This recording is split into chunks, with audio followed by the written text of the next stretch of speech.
गुंड निलेश घायवळचा भाऊ सचिन घायवळ फरार। सचिन घायवळवर पोलीस मोक्का लावणार। कोथरूड पोलिसात खंडणी मागितल्याप्रकरणी गुन्हा दाखल। 2019 पासून घायवळवर एकही गुन्हा दाखल नाही। गुन्हे असलेल्या एकाही व्यक्तीला मी शस्त्र परवाना दिला नाही। पोलीस आयुक्तांच्या सहीनंच परवाना मिळतो। योगेश कदमांचं स्पष्टीकरण। सचिन घायवळला पुणे पोलिसांकडून शस्त्र परवाना देण्यात आलेला नाही। परवान्याची फाईल आयुक्त कार्यालयामध्ये पडून योगेश कदमांचा आदेश फेटाळला होता। पुणे पोलिसांची माहिती। योगेश कदमांची हकालपट्टी करा अन्यथा ठाकरेंची शिवसेना रस्त्यावर उतरणार। अनिल परब यांचा इशारा। या संदर्भात मुख्यमंत्री फडणवीसांना भेटणार परबांची माहिती। मोठ्या व्यक्तीच्या शिफारशीवरून योगेश कदमांचा शस्त्र परवान्याबाबतचा निर्णय। योगेश कदम आधीपासून परबांच्या टार्गेटवर।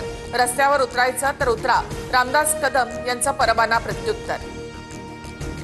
गुंड निलेश घायवळ राम शिंदेंचा निकटवर्तीय। त्यांच्या सांगण्यावरून बंदुकीचा परवाना दिला असावा। रोहित पवारांचे विधान परिषद सभापती राम शिंदेंवर गंभीर आरोप। भाजपचे माध्यम प्रमुख नवनाथ बन यांच्याकडून रोहित पवार आणि सचिन घायवळचे एकत्रित फोटो ट्विट। परवान्यासाठी अर्ज कसा करायचा याचं मार्गदर्शन सुरू होतं का, बन यांचा टोला। रोहित पवारांच्या आई सुनंदा पवारांचा गुंड निलेश घायवळ सोबतचा व्हिडिओ व्हायरल। घायवळनं शाळेला केलेल्या मदतीचं सुनंदा पवारांकडून कौतुक करतानाचा व्हिडिओ। मागील विधानसभेमध्ये निलेश घायवळ रोहित पवारांचे कार्यकर्ते होते। काचेच्या घरात राहणाऱ्यांनी दुसऱ्यांना दगड मारू नये, तानाजी सावंतांची टीका। डान्सबार चालवणाऱ्या गृहराज्य मंत्र्यांकडून अजून काय अपेक्षा। शस्त्र परवाना देणाऱ्या योगेश कदमांवर मुख्यमंत्र्यांनी कारवाई करावी, संजय राऊतांची मागणी।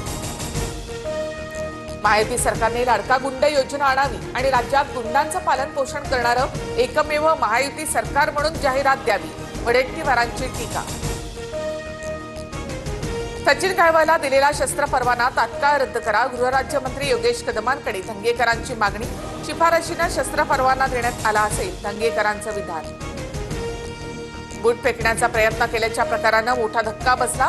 सरन्यायाधीश भूषण गवईंची प्रतिक्रिया। तर ही घटना माझ्यासाठी विस्मृतीत गेलीये, गवईंचं विधान। खासदार निलेश लंकेंनी घेतली सरन्यायाधीशांवर बूट फेकणाऱ्या वकिलाची भेट। डॉक्टर बाबासाहेब आंबेडकरांचा फोटो आणि संविधानाची प्रत भेट दिली। शांततेच्या मार्गाने निषेध करण्यासाठी भेट घेतली, लंकेंची प्रतिक्रिया। मराठा उपसमितीचे अध्यक्ष राधाकृष्ण विखे पाटील मनोज जरांगे यांच्या भेटीला। जरांगेंच्या अंतरवाली सराटीमधल्या घरी विखेंची चर्चा। जीआरला ओबीसींचा विरोध असताना भेटीला महत्त्व। विजय वडेट्टीवार यांच्या नेतृत्वात उद्या नागपुरात ओबीसींचा मोर्चा। विदर्भातील ओबीसी नेते आणि कार्यकर्ते मोठ्या संख्येनं सहभागी होणार। वडेट्टीवारांकडून मोर्चा स्थळाची पाहणी। जळगावच्या सराफा बाजारात चांदीच्या दरात फक्त एका तासात 7,000ची विक्रमी वाढ। चांदीचा दर जीएसटीसह 1,67,000 प्रति किलोवर।